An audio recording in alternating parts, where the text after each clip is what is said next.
setia terus sampai Tuhan datang. Amin. Haleluya. Karena kasih Tuhan tidak pernah berubah dalam kehidupan kita. Kasihnya masih sama. Amin. Haleluya. Puji Tuhan, kita masih akan nyanyikan pujian. Kira-kira saya udah kita berdiri, kita mau katakan pujian, aku jalan kebenaran. Amin. Haleluya. Kita bersorak bagi Tuhan kita memuji Tuhan dengan pikiran-pikiran.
diungkapkan Yesus di dalam nama Tuhan Yesus. Haleluya, haleluya, haleluya. Amin. Amin, haleluya. Puji Tuhan, benar kita tidak dapat balas segala kebaikan Tuhan yang Tuhan selalu berikan dari hari ke hari dalam kehidupan saya dan saudara. Nah, pada pagi hari ini kita akan melihat firman Allah di dalam kitab Injil Matius pasal 24. Khusus dalam Injil Matius 24 ini adalah berbicara tentang akhir zaman atau mendekati kedatangan Tuhan Yesus pada kali yang kedua. Kita akan melihat di dalam Injil Matius 24 ayatnya yang ke-12.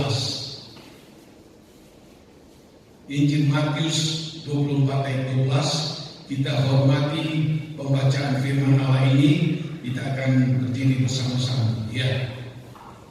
Kita baca 2, 3. Dan karena makin bertambahnya kedurhakaan, maka kasih kebanyakan orang akan menjadi dingin. Puji Tuhan, silakan duduk. Kalau dalam terjemahan lain, di situ dengan bertambahnya dosa dan kejahatan yang dilakukan oleh manusia di muka bumi ini, maka dikatakan kasih dari kebanyakan, bukan sedikit, kasih dari kebanyakan orang akan menjadi tawar atau menjadi dingin dalam ayat ini.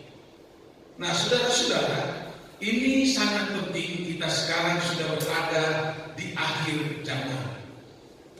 Tuhan Yesus sangat baik sehingga Dia memberitahukan firman Allah ini untuk mengantisipasi. Ibaratnya kita sedia payung meskipun belum hujan. Sekarang ini sudah ada di akhir zaman. Maka itulah sebabnya kalau kita melihat firman Allah ini begitu tepat sekali mengingatkan saya dan saudara.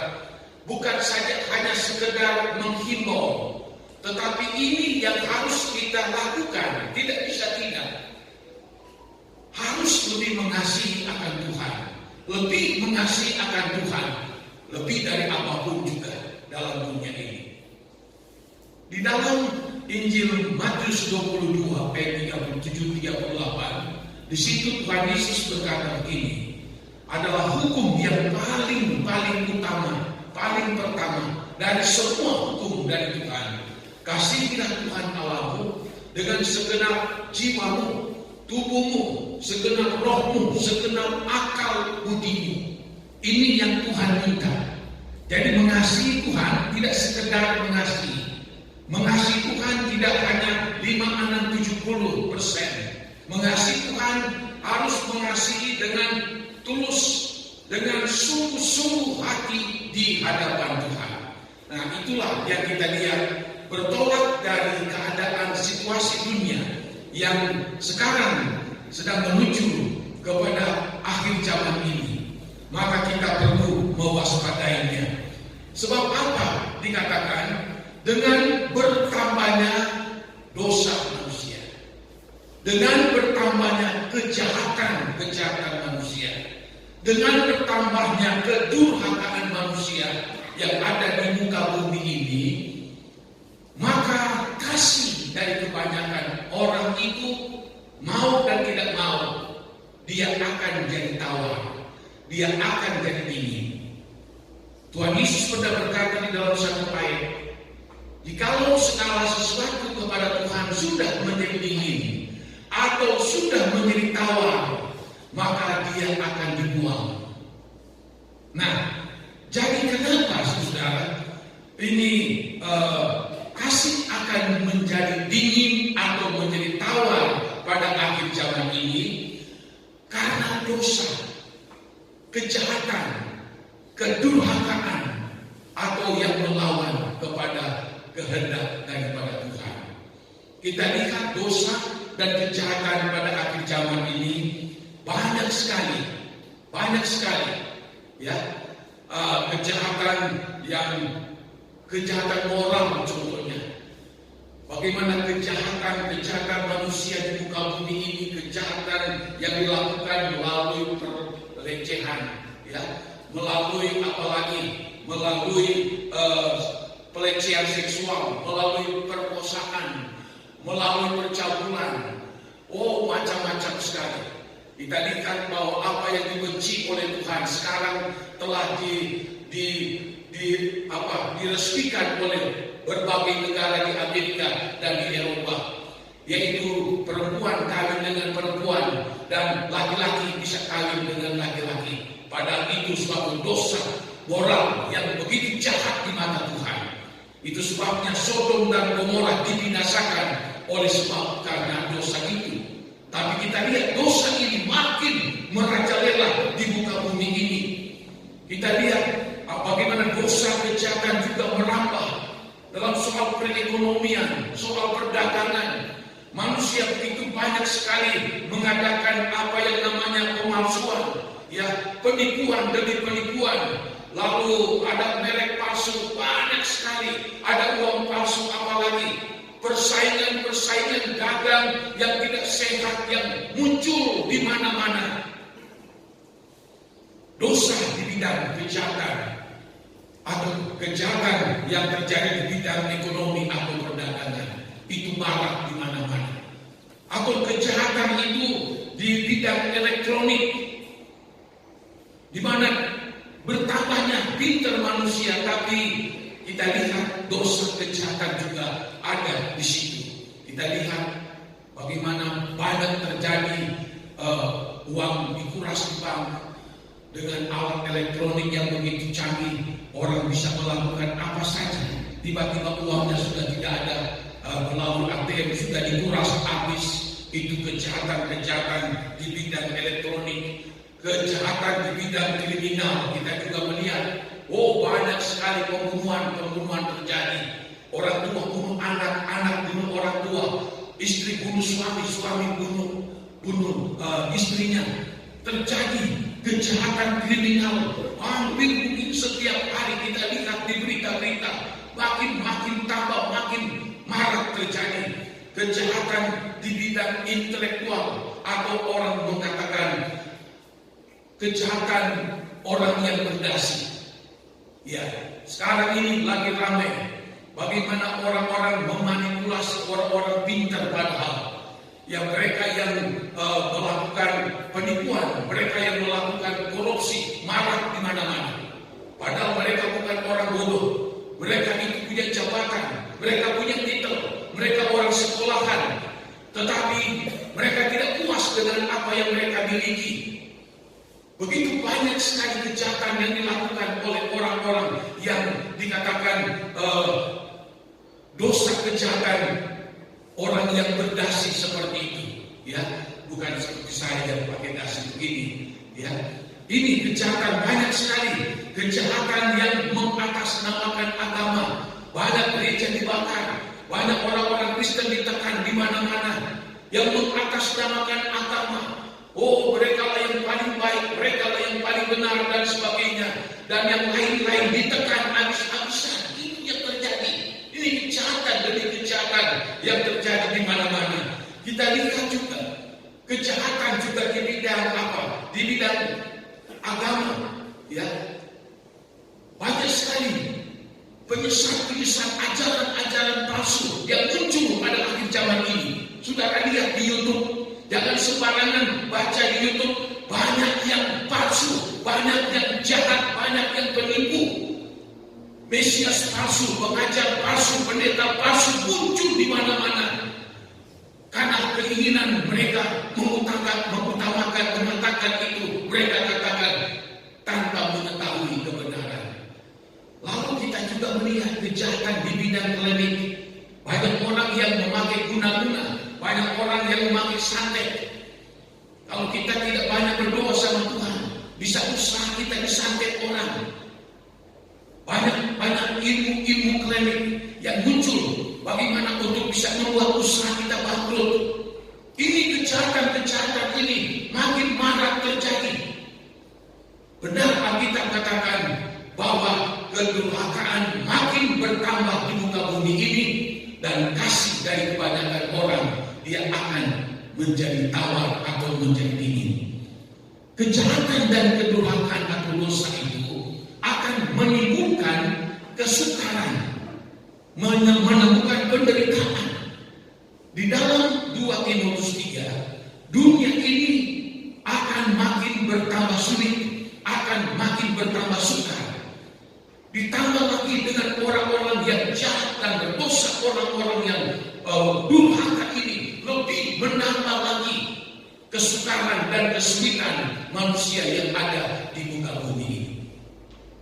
Belum lagi diakibatkan oleh bencana-bencana alam yang muncul pada akhir-akhir ini. Ya, belum lama kita dengar gempa begitu hebat di Turki, ribuan orang mati, rumah rata dengan tanah. Baru kemarin kita lihat di televisi di Maroko terjadi gempa yang begitu hebat, meluluh-lantakkan bangunan-bangunan, menghancurkan rumah-rumah, dan ribuan orang yang meninggal. Belum lagi lama ini kita lihat di Libya, dikatakan 10.000 orang mendadak dihanyutkan oleh banjir bandang yang begitu hebat. Banjir bandang muncul pada waktu tengah malam sehingga orang tidak tahu kenapa begini, tahu-tahu mereka dihanyutkan oleh banjir bandang. Dan saya lihat di televisi, wow, ini mobil-mobil dibawa hanyut oleh banjir bandang. Wah, sudah kekaruan itu mobil-mobil. Ini yang kita lihat. Menambah banyak kesukaran, menambah banyak penderitaan dalam dunia ini. Yang lebih menghebohkan lagi, berapa bulan ini atau mungkin sudah 3 minggu lalu, saudara lihat berita di Hawaii terjadi kebakaran. Awalnya cuma ada di pinggiran kota, di hutan. Terjadi kebakaran, tapi aneh, kebakaran itu, api itu bisa merembet ke rumah-rumah, rumah-rumah yang harganya miliaran-miliaran. Orang-orang yang kaya raya dari Amerika membeli rumah di tempat itu sebab Hawaii itu tempat para wisata banyak orang-orang kaya. Sehingga di berita itu saya ikuti, orang heran dan bertanya-tanya, kenapa kebakaran di hutan, tetapi api itu dia melanda kota seperti api dicurahkan dari langit. Seperti api itu mendatangi rumah-rumah penduduk, rumah-rumah yang mewah, dan terbakar habis ludes sampai dengan harta mereka dan juga kekayaan mereka, kendaraan apalagi. Aneh. Lagi diteliti, kenapa bisa begini? Bahkan saya ikuti berita-berita saudara, orang-orang yang ustaz pun mereka katakan bahwa memang ini sudah mau kiamat. Orang agama lain saja mereka mendefinisikan bahwa ini tanda-tanda bahwa sudah mau kiamat. Tapi bagi kita orang yang percaya kepada Tuhan, ini tanda-tanda Tuhan Yesus sudah mau akan datang kali yang kedua. Amin. Nah, itulah sebabnya dengan semua kesukaran, kesulitan yang muncul pada akhir-akhir ini akan membawa dampak yang negatif bagi masyarakat dunia ini. Bahkan juga bisa kepada kita orang-orang yang percaya kepada Tuhan. Dengan makin bertambahnya kejahatan, dengan makin bertambahnya dosa, dengan makin bertambahnya kedurhakaan, maka kasih dari kebanyakan orang itu akan menjadi tawar atau akan menjadi dingin. Nah, ini warning dari Tuhan, peringatan dari Tuhan. Kita sudah melihat bahwa kalau lihat banyak sekali peristiwa-peristiwa yang terjadi, yang mengagetkan orang, yang bisa membuat orang, baru kenapa begini, kenapa begitu, sampai begitu banyak orang dibuat mengalami kesukaran dan penderitaan yang begitu hebat. Nah, tapi kita bersyukur. Beda dengan kita orang yang percaya sama Tuhan. Meskipun manusia di dunia dilanda dengan begitu banyak kesukaran dan kesulitan, tetapi kasih yang Allah berikan bagi kita beda dengan apa yang dimiliki oleh orang dunia ini, orang yang tidak percaya kepada Tuhan. Ini perbedaan. Orang duniawi yang tidak percaya Tuhan Yesus, mereka itu hanya memiliki kasih. Dalam bahasa Greek ada kasih filial, kasih antara saudara, famili, ya. Ada kasih eros, kasih antar suami istri. Tetapi ada satu kasih yang datangnya dari Tuhan yang namanya kasih agape. Kasih yang tulus, kasih yang suci, kasih yang rela berkorban. Yang itu dari Tuhan Yesus sendiri. Waktu Tuhan Yesus dia datang dari surga, lalu dia turun ke dalam dunia, maka dia itu adalah kasih. Alkitab katakan Yesus Tuhan kita adalah kasih adanya. Maka dia datang dari surga turun ke muka bumi ini. Dan apa yang terjadi? Nah, setiap kita yang percaya kepada dia, yang percaya menerima Yesus sebagai Tuhan dan Juru Selamat, maka apa yang terjadi? Kasih yang mulia itu, kasih yang suci itu, kasih yang dahsyat itu, yang cuma milik dari Tuhan itu akan diimpartasikan, diberikan di dalam kehidupan orang yang percaya kepada Tuhan. Makanya orang dunia dia hanya memiliki kasih filial, dia memiliki kasih eros, itu cuma sementara saja. Tetapi kasih dari Allah yang namanya kasih agape yang Allah berikan dalam kehidupan kita, itu kasih itu begitu luar biasa, memiliki kekuatan yang tidak tertandingi oleh siapapun. Kasih agape yang dari Tuhan Allah berikan kepada setiap pribadi kita yang percaya kepada Tuhan. Untuk apa? Untuk apa? Karena hanya dengan kasih agape itu kita akan mampu, kita akan sanggup mengatasi semua situasi dan semua keadaan yang terjadi di muka bumi ini. Sebab di dalam kitab Roma pasalnya yang ke-8, di situ betapa hebatnya kekuatan kasih daripada Allah itu, yaitu dia mengatasi segala macam kesukaran, ya, kesulitan. Kalau mungkin saudara bisa membaca itu di dalam Roma pasal 8 ayatnya yang Roma pasal 8 ayat 35 berkata begini firman Tuhan, siapakah yang akan memisahkan kita dari kasih Kristus? Penindasan atau kesesakan atau penganiayaan atau kelaparan atau ketelanjangan atau bahaya atau pedang, seperti ada tertulis, oleh karena engkau kami ada dalam bahaya maut sepanjang hari, kami telah dianggap sebagai domba-domba sembelihan. Tetapi dalam semuanya itu kita lebih daripada orang-orang yang menang, dan oleh Dia yang telah mengasihi kita. Sebab aku yakin bahwa baik maut maupun hidup, baik malaikat-malaikat maupun pemerintah-pemerintah, baik yang ada sekarang maupun yang akan datang, atau kuasa-kuasa, baik yang di atas maupun yang di bawah, ataupun sesuatu makhluk lain, tidak akan dapat memisahkan kita dari kasih Allah yang ada dalam Kristus Yesus Tuhan kita. Amin. Inilah kekuatan dari kasih. Kalau ada kasih agape dalam kehidupan kita, kesukaran menimpa kita lewat. Tidak ada makan pun sekalipun, ketelanjangan, tidak ada pakaian sekalipun dalam ayat ini dikatakan, atau kita diancam bahaya, kita diancam dengan pedang kematian sekalipun, kita tidak ada rasa takut. Kalau kasih dunia itu mudah tawar, dia mudah bimbang, dia mudah takut, dia mudah kecewa. Tapi kalau kasih agape yang Allah berikan dalam kehidupan saya dan saudara, dia ampuh, dia begitu kuat, dia tahan dalam segala situasi. Itulah yang Allah berikan di dalam kehidupan kita. baik kuasa apapun di dunia, di langit, di bumi ini, baik pemerintah apapun yang ada di dalam dunia ini, tidak akan dapat memisahkan kita dengan kasih Kristus ini. Begitu kuatnya kasih daripada Allah ini. Allah berikan.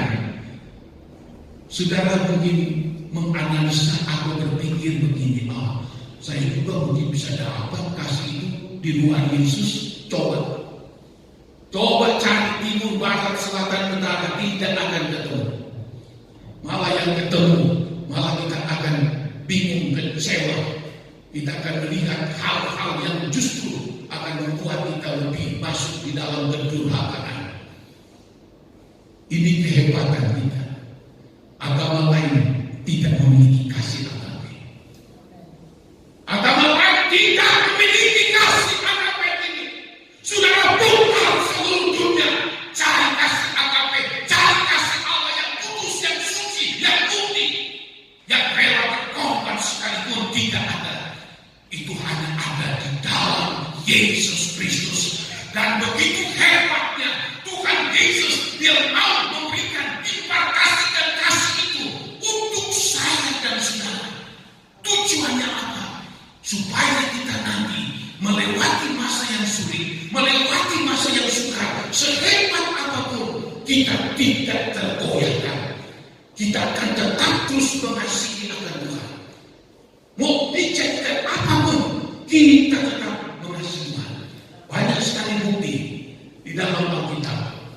Musa bukti bahwa dia memiliki kasih Allah yang begitu kuat.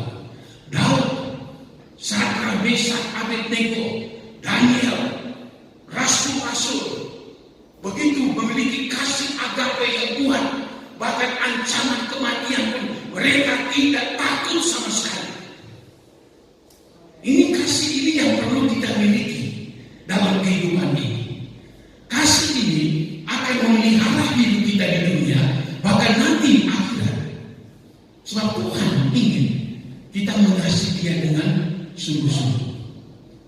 Di dalam kasih Allah kita terpelihara.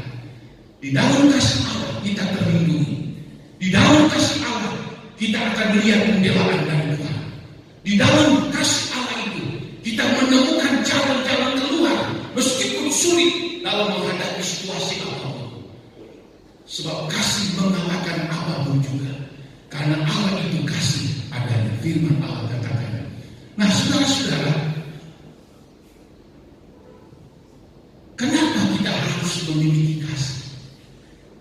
Memiliki kasih bukan kasih sembarangan, tapi kasih yang daripada Tuhan ini. Sebab hanya dengan kasih inilah yang kita miliki, yang akan mempertemukan kita muka dengan Tuhan. Namun iblis juga tahu bagaimana membuat kasih kita akan Tuhan itu menjadi dingin, menjadi tawar. Apa yang iblis lakukan? Ada 3 hal. Di dalam Alkitab, saudara, dia bisa membuat manusia terlalu mencintai akan Tuhan daripada mencintai Tuhan. Dalam 1 Timotius 6 ayat 10, cinta akan uang akar dari segala kejahatan. Iblis taruh seseorang untuk lebih mencintai uang daripada mencintai Tuhan. Banyak kan yang begitu. Kita lihat, demi uang rela apapun dikorbankan demi uang. Begitu juga iblis tahu.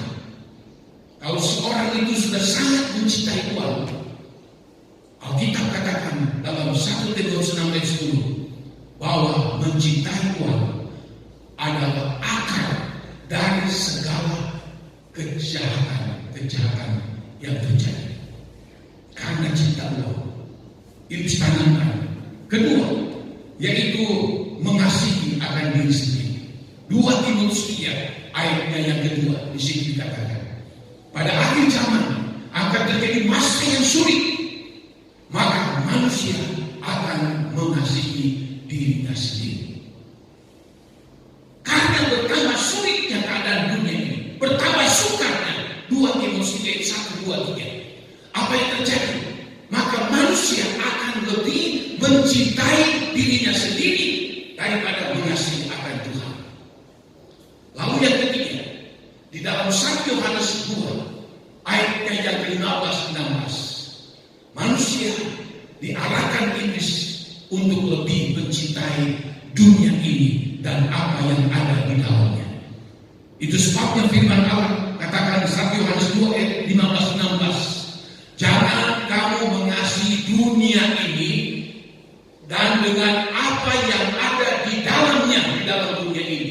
Sebab kalau kamu mengasihi dunia dengan apa yang ada di dalamnya, maka kasih akan Bapa tidak akan ada di dalam kamu. 1 Yohanes 2 ayat 15. Ya.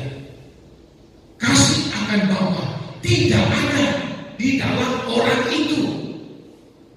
Kalau kita lebih mengasihi dunia dan apa yang ada di dalam dunia, harta kekayaan apapun itu, daripada mengasihi Tuhan, maka firman Allah sudah memberitahu, maka kasih akan Bapa tidak akan ada pada orang tersebut.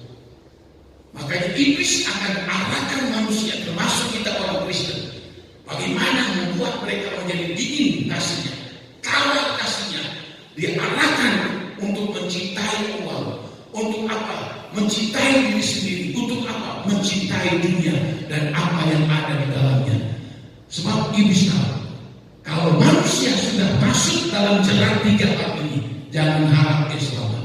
Jangan harap dia masuk surga. Tidak akan mungkin. Tidak mungkin. Iblis sudah tahu. Biar kita ke gereja, biar kita tetap orang Kristen, tapi kalau kita sudah 3 hal ini, kita lebih mencintai uang, kita lebih mengasihi diri sendiri, kita lebih mengasihi dunia dan apa yang ada, wis tamat. Jangan harap, jangan mimpi, saya ingin masuk surga. Tidak akan bisa. Ya. Nah, lalu kita lihat juga kenapa Tuhan ingin tekankan supaya kita harus mengasihi Tuhan, karena kita miliknya. Dia yang ciptakan saya dan saudara. Dia yang selamatkan kita. Dia yang akan membawa kita kepada hidup yang kekal. Itu firman Allah, kita sudah ikuti kemarin. Tuhan ingin kita akan hidup bersama dengan Dia di dalam suatu tempat yang mulia, senang, kekal sampai selama-lamanya. Itu kebaikan Tuhan begitu luar biasa. Tetapi kalau kita tidak mengasihi akan Tuhan, apa yang terjadi? Kalau kita lihat di dalam Injil Yohanes pasalnya yang ke-14, di situ firman Allah mengatakan demikian. Ya, di dalam ayat yang ke-15 Yohanes 14, jikalau kamu mengasihi Aku, kamu akan menuruti segala perintahku. Jadi, kalau seseorang mengasihi Tuhan tanpa disuruh pun, apalagi dipaksa, dia akan melakukan apa? Segala perintah Tuhan. Karena dia dasarnya mengasihi Tuhan. Semua perintah Tuhan, mau berat, mau ringan, apapun itu, dia akan lakukan karena wujud daripada dia mengasihi akan Tuhan. Nah, kalau kita lihat lagi di dalam ayatnya yang ke-21 berkata begini, barang siapa memegang perintahku dan melakukannya, atau firman Allah, dan barang siapa mengasihi Aku, ia akan dikasihi oleh Bapa-Ku, dan Aku pun akan mengasihi dia dan akan menyatakan diriku kepadanya. Jadi orang yang melakukan perintah Tuhan, yang karena dia mengasihi Tuhan, maka apa yang Tuhan lakukan, maka ia akan dikasihi oleh Bapa. Ya. Dan Aku pun akan mengasihi dia. Yesus pun akan mengasihi dia dan menyatakan diriku kepadanya. Bapa akan mengasihi, Tuhan Yesus akan mengasihi, dalam satu ayat dikatakan kami akan diam bersama-sama dengan dia di ayat 20, dan pada waktu itulah kamu akan tahu bahwa aku dan Bapakku dan kamu di dalam aku dan aku di dalam kamu. Ya, jadi kita di dalam Bapa, Bapa di dalam kita. Ada suatu hubungan yang harmonis antara Bapa, Tuhan Yesus, Roh Kudus dengan kita. Oh, hebat sekali hidup ini. Siapakah kita sampai kita dikasihani oleh Tuhan, dikasihi oleh Bapa, dikasihi oleh Tuhan Yesus? Siapa kita?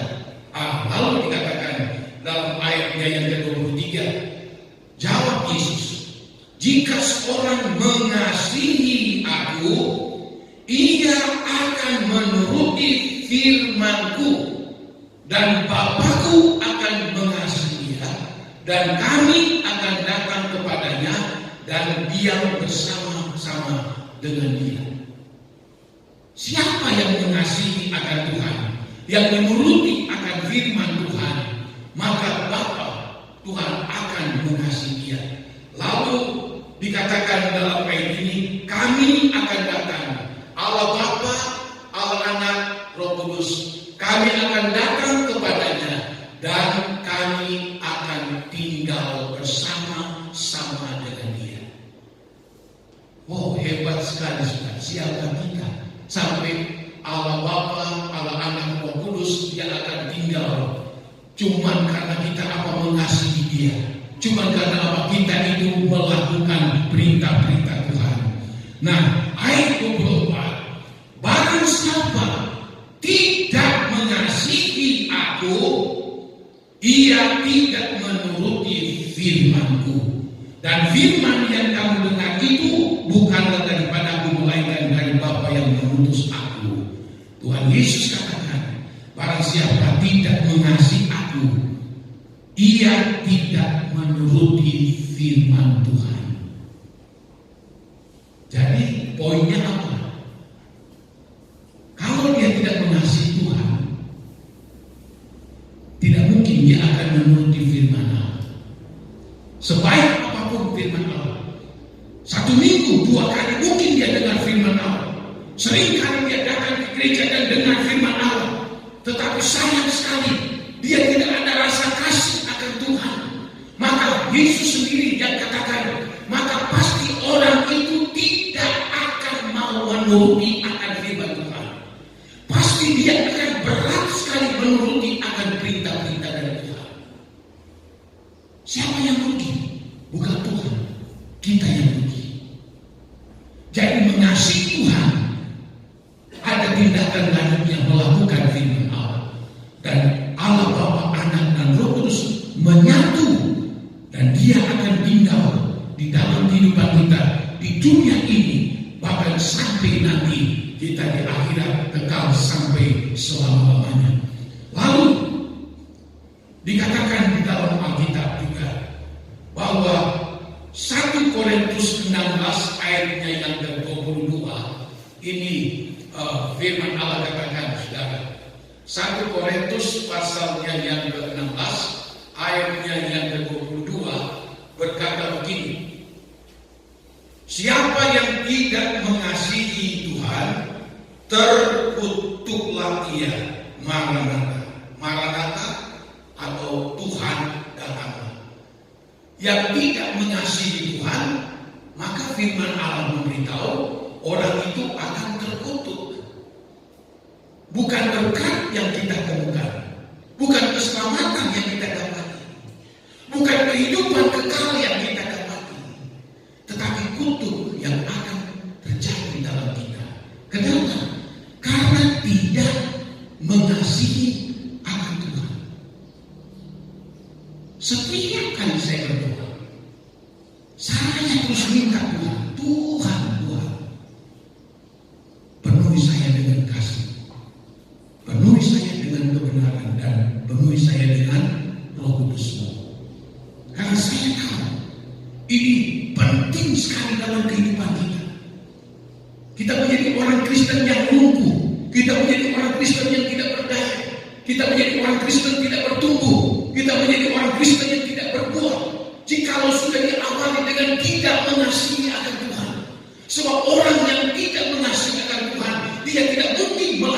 perintah-perintah Allah. Dan bagi Tuhan mengatakan dia adalah orang yang terkutuk. Di dalam Ulangan di situ disebutkan ada dua pilihan, ada berkat dan kutuk. Tuhan katakan pilihlah berkat bukan kutuk. Itu pilihan ada di kita. Tuhan tidak maksa. Kalau kita tidak menjadi orang yang kena kutuk dari Tuhan oleh karena tidak mengasihi akan Tuhan, ya kita akan berusaha sekuat mungkin sedapat kita. Lalu kasih itu apa harus sekolah tinggi itu tidak? Tuhan memberikan kita apa namanya? Roh. Dalam roh manusia itu ada tempat untuk kita bersekutu dengan Tuhan. Tempat Allah mewahyukan kebenarannya dalam diri kita. Lalu dalam roh manusia ada hati nurani. Lalu kedua, dalam manusia itu ada jiwa. Jiwa manusia itu juga terdiri dari 3 bagian, yaitu keinginan atau kemauan. Lalu ada emosi atau perasaan, atau ada intelektual, ada pikiran. Allah melengkapi kita. Untuk apa Allah berikan itu kepada kita? Supaya kita belajar bagaimana untuk mengasihi akan Tuhan. Sebab mengasihi Tuhan itu tidak seperti membalikan telapak tangan. Tidak. Bukan saja dipelajari, tetapi harus kita berusaha dengan sungguh-sungguh minta tuntunan Roh Kudus supaya kita betul-betul dapat mengasihi akan Tuhan. Kalau kita dapat mengasihi anak-anak kita, rela mati demi anak-anak kita sekalipun, atau istri atau suami.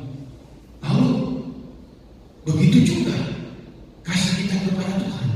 Tuhan sudah menebus kita, selamatkan kita, ampuni dosa kita. Kita balas dengan apa? Dengan mengasihi akan Tuhan, dengan tulus ikhlas, dengan sungguh-sungguh hati kepada Tuhan, mengasihi Tuhan. Oh saudara, kalau alami saudara sampai kepada tingkat di dalam mengasihi Tuhan, hati ini selalu damai, hati ini selalu ada sukacita, hati ini tidak ada rasa takut, tidak ada rasa khawatir. Kenapa? Kasih Tuhan menutupi semua itu. Kasih Allah itu tidak ada tandingannya di dunia ini. Kasih Allah begitu besar. Kalau ada memenuhi kehidupan kita, kita akan dapat melewati hari demi hari dengan apa sukacita yang dari Tuhan. Kita lewati hari demi hari, meskipun banyak tantangan, ujian, cobaan, ada selalu damai, sukacita di dalam kehidupan kita. Luar biasa sekali. Ya, buah Roh Kudus mulai daripada kasih, sukacita, dan sampai dengan pengendalian diri. Tapi yang awal adalah mengasihi. Sebab kalau mengasihi, maka 8 buah Roh Kudus sendiri akan mengikutinya. Jadi mengasihi Tuhan itu bukan main-main. Ya, jangan kita hanya mengasihi Tuhan waktu diberkati, lalu tidak diberkati kita menjadi luntur, tawar kasih kita.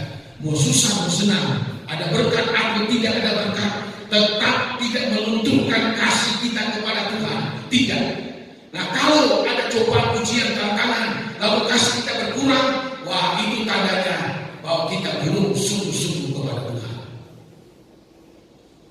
Mengasihi Tuhan, harga yang harus kita bayar. Sebab orang yang tidak mengasihi Tuhan, maka dia akan kena kutuk. Masih ada lagi dalam 1 Korintus 8 ayatnya yang ketiga. Di situ dikatakan 1 Korintus 8 ayat 3. Tetapi orang yang mengasihi Allah, ia dikenal oleh Allah. Orang yang mengasihi Allah pasti dia dikenal oleh Allah. Orang setengah mengasihi, kurang dikenal. Seperempat 20% mengasihi Tuhan, samar-samar, tidak begitu dikenal. Ini sabar ya, sabar.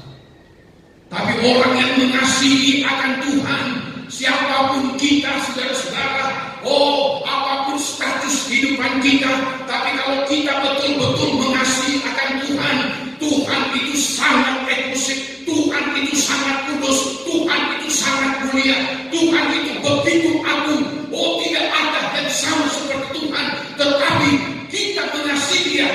dia akan mengenal saya dan saudara. Firman Allah katakan orang yang mengasihi Allah dia dikenal oleh Allah. Tapi sebaliknya dia tidak mengasihi Tuhan, dia tidak dikenal oleh Allah.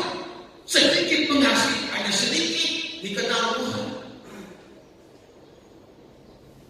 Mengenal Tuhan itu sangat penting.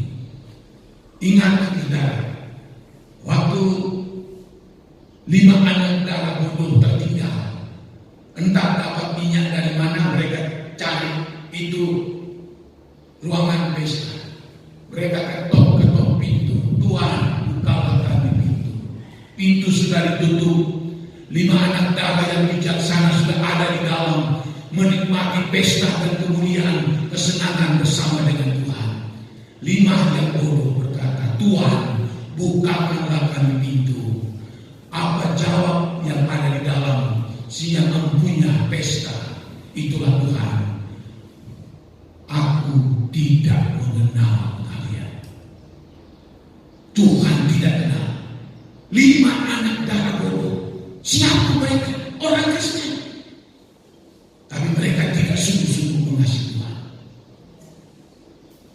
Mereka dibatasi hanya sampai di pintu. Tidak boleh masuk. Karena apa? Tidak dikenal oleh Tuhan. Tuhan tolak mereka. Ingat lagi saudara di dalam Matius 7 ayat 21 sampai dengan ayat 23.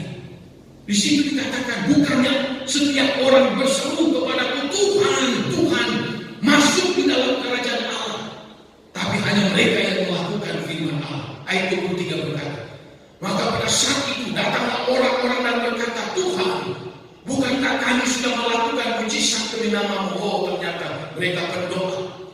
Bukankah kami sudah mengadakan mengusir setan demi nama-Mu? Oh, hebat, ada kami yang mengusir setan. Bukankah kami sudah bernubuat, kata mereka. Rupanya mereka suka melayani Tuhan. Mungkin berkhotbah di desa atau di kebaktian-kebaktian keluarga. Apa jawab Tuhan? Enyahlah dari hadapanku, hai kamu yang melakukan kejahatan. Aku tidak mengenal kamu. Tidak dikenal. Kenapa tidak dikenal oleh Tuhan? Karena tidak mengasihi akan Tuhan. Kenapa tidak mengasihi Tuhan? Karena mereka tidak mau melakukan perintah-perintah dari Tuhan. Kenapa mereka tidak mau mengasihi dan melakukan firman Allah? Karena cinta mereka ke dunia begitu kuat daripada mengasihi Tuhan. Cinta mereka akan uang begitu kuat. Cinta mereka akan diri sendiri begitu kuat daripada mencintai Tuhan. Cinta mereka kepada dunia dan segala yang ada di dalamnya lebih kuat daripada mencintai akan Tuhan. Mereka tidak diterima oleh Tuhan, ditolak oleh Tuhan, mau menyesal, percuma. Nah, saudara-saudara, ini yang harus kita antisipasi. Kita sudah ada di ujung akhir zaman ini. Tadi saya katakan, kedurhakaan, dosa, kejahatan makin bertambah, makin bertambah, makin bertambah. Musibah demi musibah muncul di mana-mana di seluruh jagat ini. Semua itu menunjukkan bahwa kedatangan Tuhan sudah tidak lama. Orang lain berkata bahwa hari ini tidak lama lagi sudah mau kiamat. Apa yang harus kita kerjakan? Kita lakukan. Jangan sampai kasih kita kepada Tuhan boleh menjadi dingin atau menjadi tawar. Ini kita minta kepada Tuhan. Berdoa dengan sungguh-sungguh kepada Tuhan, tidak main-main. Kita rubah cara berpikir kita. Mungkin tadinya kita lebih mencintai uang. Kita sudah dengar firman Allah pagi hari ini. Tuhan, aku memang butuh uang, aku memang perlu uang, tapi aku tidak akan mencintai uang itu. Tuhan, aku ada di dalam dunia ini dan aku tinggal di dalam dunia ini, tapi aku tidak akan mengasihi dunia dan apa di dalam dunia ini.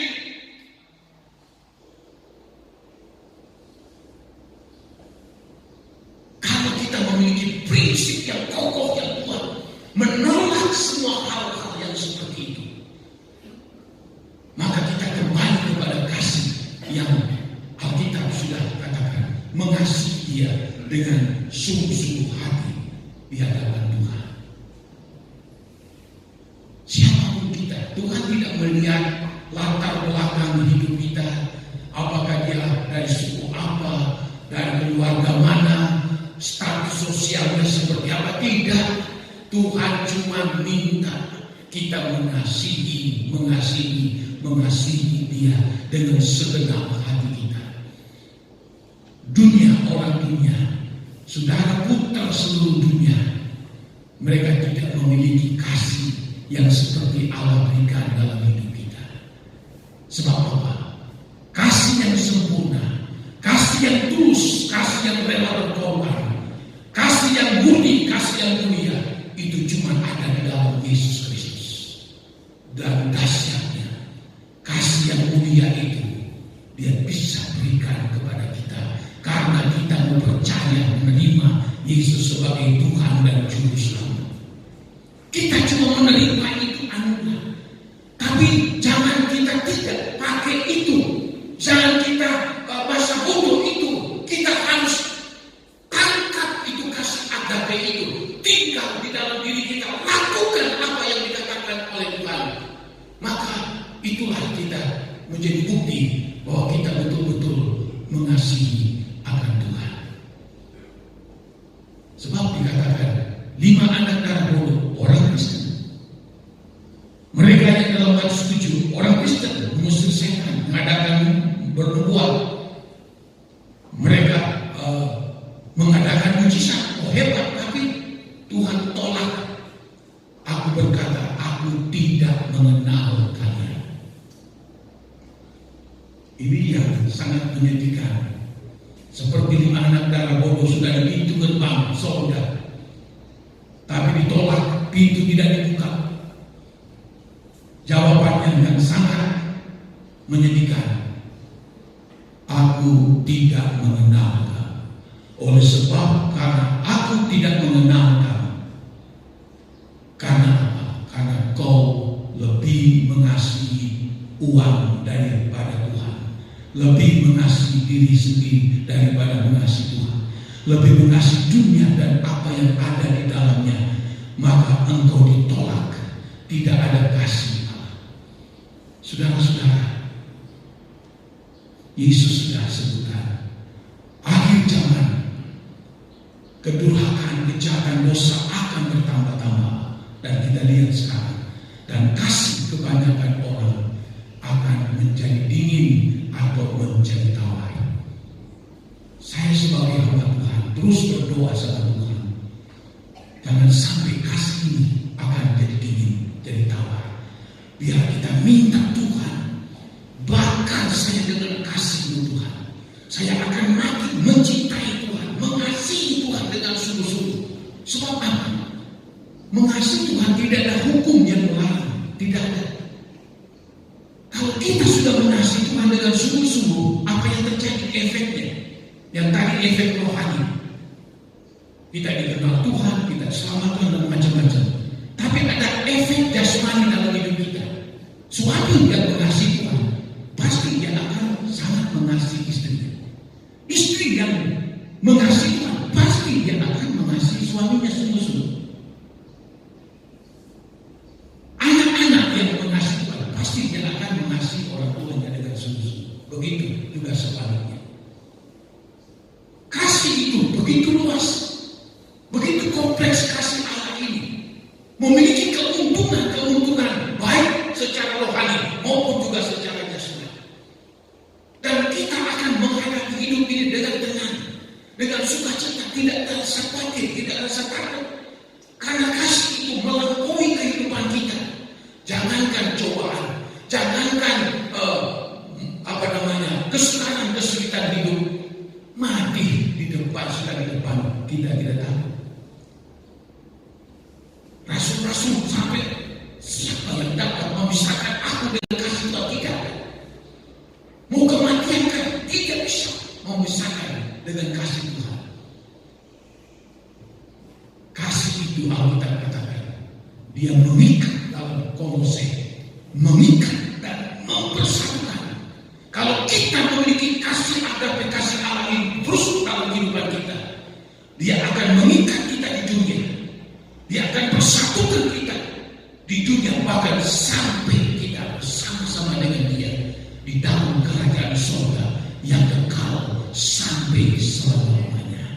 Di surga itu, saudara, kita hanya dapat melihat Tuhan itu hebat, Tuhan begitu dahsyat, dan tidak ada yang orang yang merasa dipojokkan di sana. Tidak ada orang yang merasa oh dia ini orang tidak diperhatian, tidak diperhitungkan. Tidak, warna kulit apapun, status apapun, kalau kita sudah ada di dalam surga, firman Allah katakan kita akan dikasihi oleh Allah Bapa, Anak dan Roh Kudus. Kalau dia mengasihi kita, oh indah sekali kehidupan ini, saudara. Maka itulah sebabnya Tuhan Yesus katakan akhir zaman dosa, kejahatan, kedurhakaan makin bertambah dan kasih kebanyakan orang akan menjadi dingin atau menjadi tawar. Firman Allah sudah kita dengar, tinggal bagaimana kita. Kalau kita mungkin merasa kasih kita Tuhan akan Tuhan agak tawar sedikit, siang ini pagi ini kita minta Tuhan jamah saya, penuhi saya dengan kasih, penuhi saya. Saya kalau mulai merasa agak tawar, ada banyak tantangan, ujian apapun itu, saya minta sama Tuhan, Tuhan penuhi saya dengan kasih Tuhan, penuhi dan bahkan saya dengan kasih,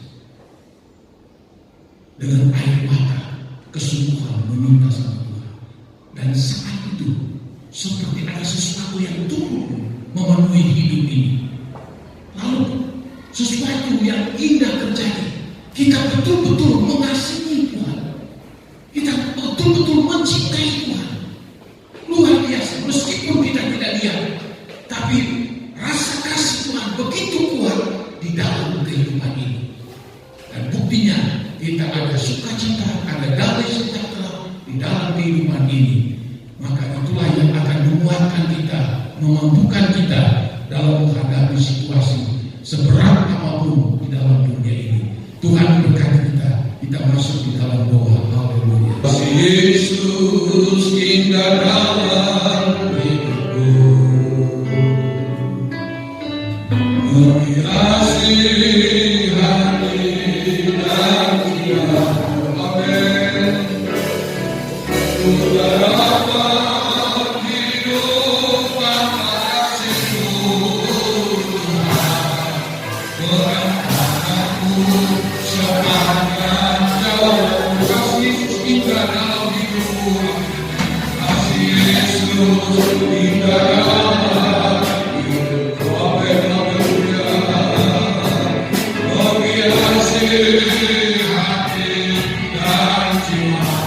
Amin.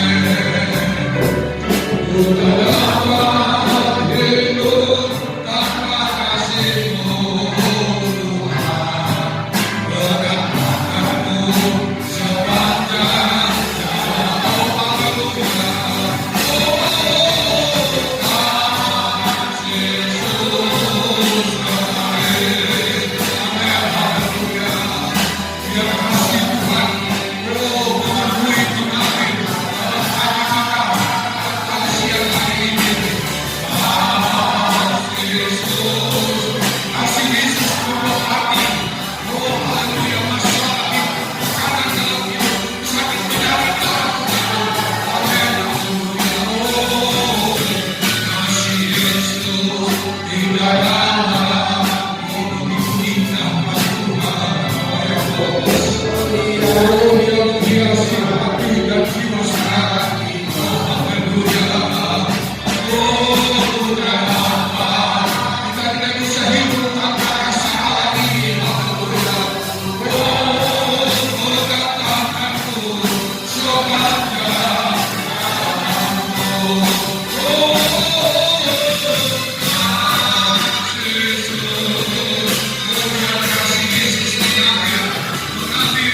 Pilihan ada di pihak saya dan saudara.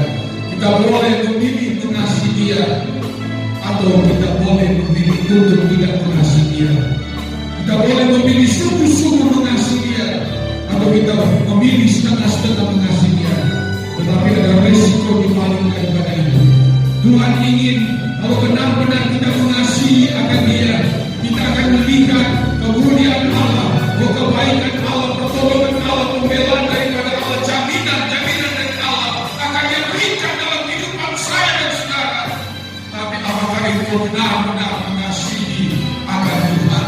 Kita buang mengasihi diri sendiri, kita buang mengasihi akan uang, kita buang akan mengasihi dunia ini dan segala isinya, dan kita berkata, Tuhan, jamah saya Tuhan, jamah saya, penuhi saya dengan kasih-Mu saat ini. Oh ya Allah, saudara membutuhkan kasih Allah memenuhi dirimu. Saudara bisa angkat tanganmu, Tuhan melihat tanganmu yang terangkat. Di situ saudara haus akan kasih Allah. Tuhan lihat itu. Haleluya, haleluya. Oh, haleluya. Kita nyanyikan lagi doa ini. Nanti Ibu Ani akan berdoa Yesus di dalam hidup. Haleluya.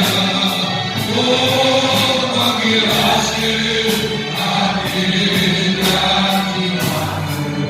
Oh, Tuhan apa hidup tanpa kasih-Mu.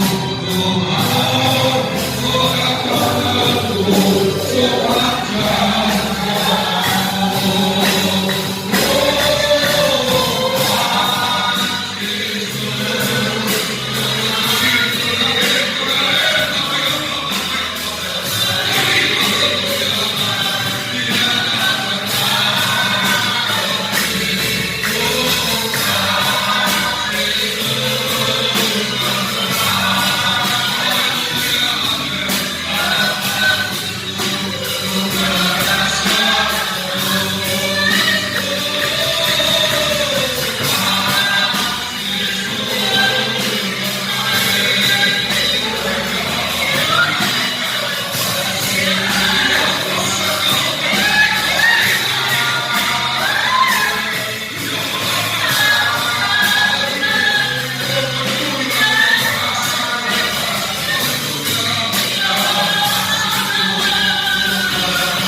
memberi